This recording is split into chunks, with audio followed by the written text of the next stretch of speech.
Salut tout le monde, c'est Olivier, bienvenue à Sharp comme un chef. Aujourd'hui, on reçoit un chef, on l'invite ici chez Stay Sharp, il choisit son couteau et on s'en va cuisiner chez lui. À tout de suite. Hey, comment ça va, man? Bien, toi, man? Ouais, ça va super. Alright, qu'est-ce que tu viens faire ici? Je m'en viens chercher un petit couteau. Un petit couteau. Ouais. Ouais, qu'est-ce que tu vas faire avec ton petit couteau? Couper du canard. Couper du canard, ok, alright. Ben, je pense à peu près savoir où ce que je m'enligne avec mes skis. On regarde ça tout de suite. On a trois alliages complètement différents, trois formes différentes avec des manches aussi complètement différentes. Commencer avec la droite, couteau Tokyo Style complètement, un acier mono steel en SK. Assez rustique, là, c'est dans les premiers vraiment véritables aciers carbone japonais. Un manche traditionnel français avec un bolster ici. C'est ce qu'on appelle les westerns. Exactement, Western Handle. Avec le bolster, on ajoute un poids encore une fois vers l'arrière, fait que ça donne un petit peu plus de contrôle. La finition est assez rustique, là. Fait que, tu sais, il y a un polissage qui est fait sur le choil puis le spine, mais c'est très léger. On se transporte dans la grande région de Sakai où ce qu'on construit un acier complètement en AUS 10. Donc, c'est littéralement un acier très souple, pas tant difficile à, je dirais, travailler. Résistance à la torsion un petit peu plus intéressante. Ce qui est le fun dans ce cas-ci, c'est que c'est vraiment une lame très légère avec un manche quand même un peu plus stylé. Je sais que tu es une personne de goût, donc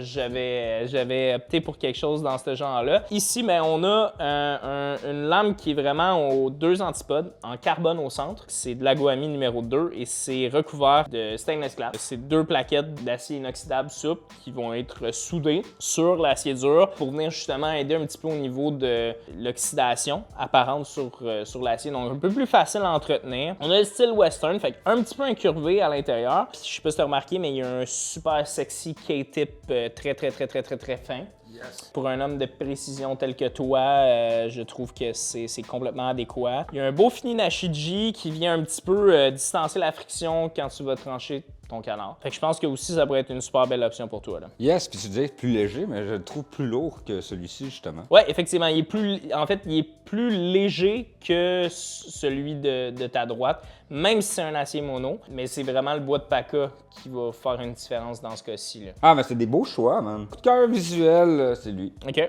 Lui, je le trouve trop léger pour moi. OK. Lui, l'histoire que tu me contais, justement. C'est nice quand même. C'est un des premiers, c'est un Tokyo, j'aime bien, mais à date, mon coup de cœur, c'est lui. Il est original, il a l'air vraiment sharp. La tenue, je la trouve vraiment intéressante. Ouais. Ouais. Mon choix, c'est lui. Alright, Ben. Ben, on va te préparer ça, puis on se rejoint chez vous. Ah, je suis prêt, man.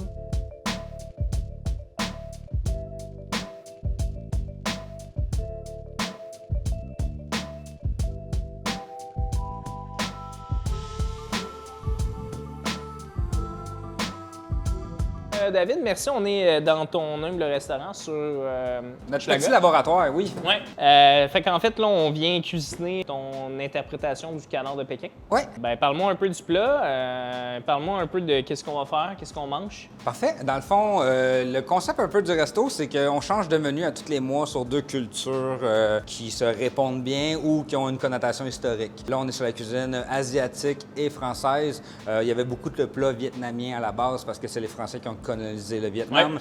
Ouais. Là, on va être pas au Vietnam, mais en Chine, et on trouvait que les saveurs s'amalgamaient bien. Les Français sont reconnus aussi beaucoup pour leur charcuterie. Alors, on a fait une interprétation du canard de Pékin, mais en charcuterie. Puis, on vient garnir les crêpes avec le classique concombre, oignon et sauce oyster.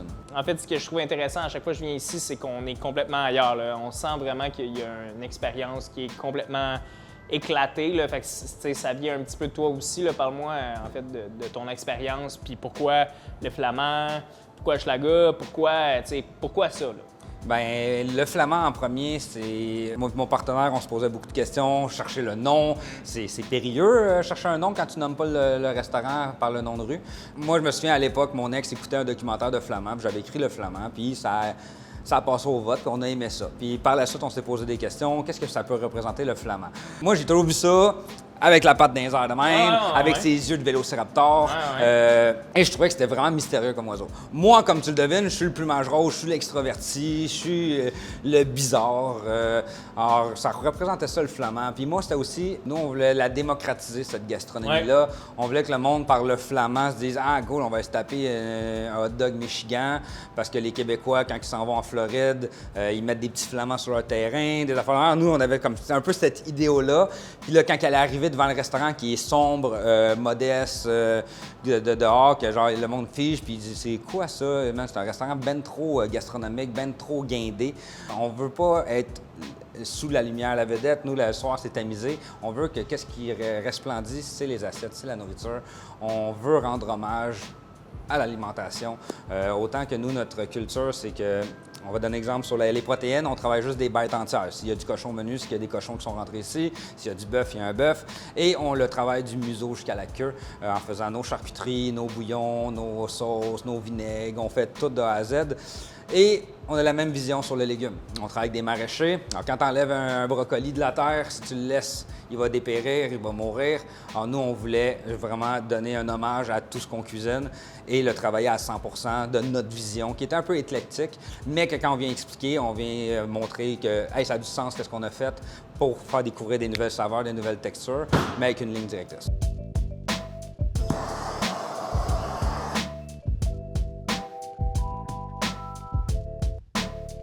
Je sais que Pascal, c'est ton associé et tout. Vous avez cuisiné aussi ensemble dans d'autres restaurants, mais parle-moi un petit peu plus de ton parcours gastronomique. Yes! Dans le fond, moi, j'ai été à l'école Caïque-Sola-Vallée à Montréal-Nord il y a 10 ans.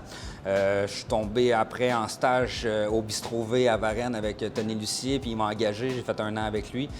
Ensuite, j'ai travaillé avec Yann Perrault et Frédéric Dufort au Lionel. Ensuite, j'ai fait mon ascension vers la grande ville, Montréal, avec Maxime Morin du Chien Fumant. Ça a été le restaurant où je suis resté le plus longtemps. J'ai fait au moins 5 ans avec l'équipe. C'est ma maison où est-ce que Max m'a appris beaucoup de choses que je connais aujourd'hui. J'ai été chef du restaurant Le Prince pendant quelques mois. Ensuite, j'ai été le sous-chef du Farine qui a fermé et du Alma qui est ouvert en ce moment à Outremont avec Juan. Juan qui est un de mes amis super proches que j'ai connu au Chien Fumant. Cuisine catalane, vin nature. J'ai tellement trippé. Et c'était pour faire mon ascension, pour ouvrir le Flamand pendant ces années-là. Je travaillais en même temps en construisant mon projet. Et après, on a ouvert et ça fait 4 ans aujourd'hui que le Flamand roule. Belle histoire. Fait que on se met ça à popote. Shoot to thrill.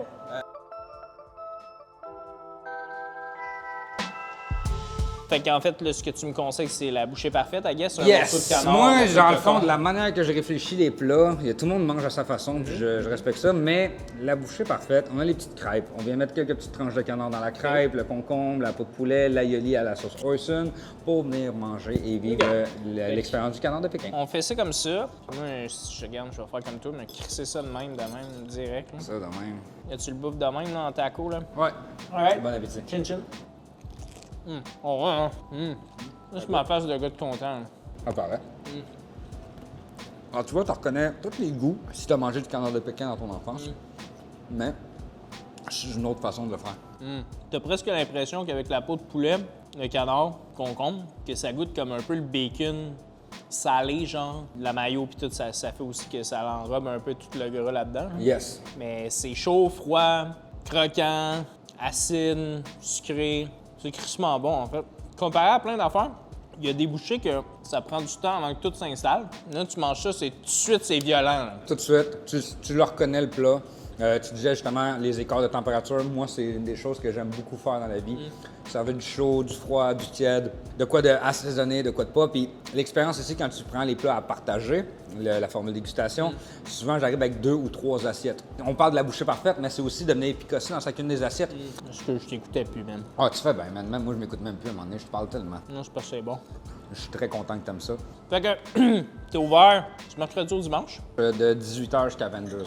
4043 Ontario-Est, dans Hochelaga, à côté de la seule SAQ du quartier. Un gros merci de nous avoir invités. Ça fait plaisir, man. C'est grand, hein? Non, c'est crissement bon, ça.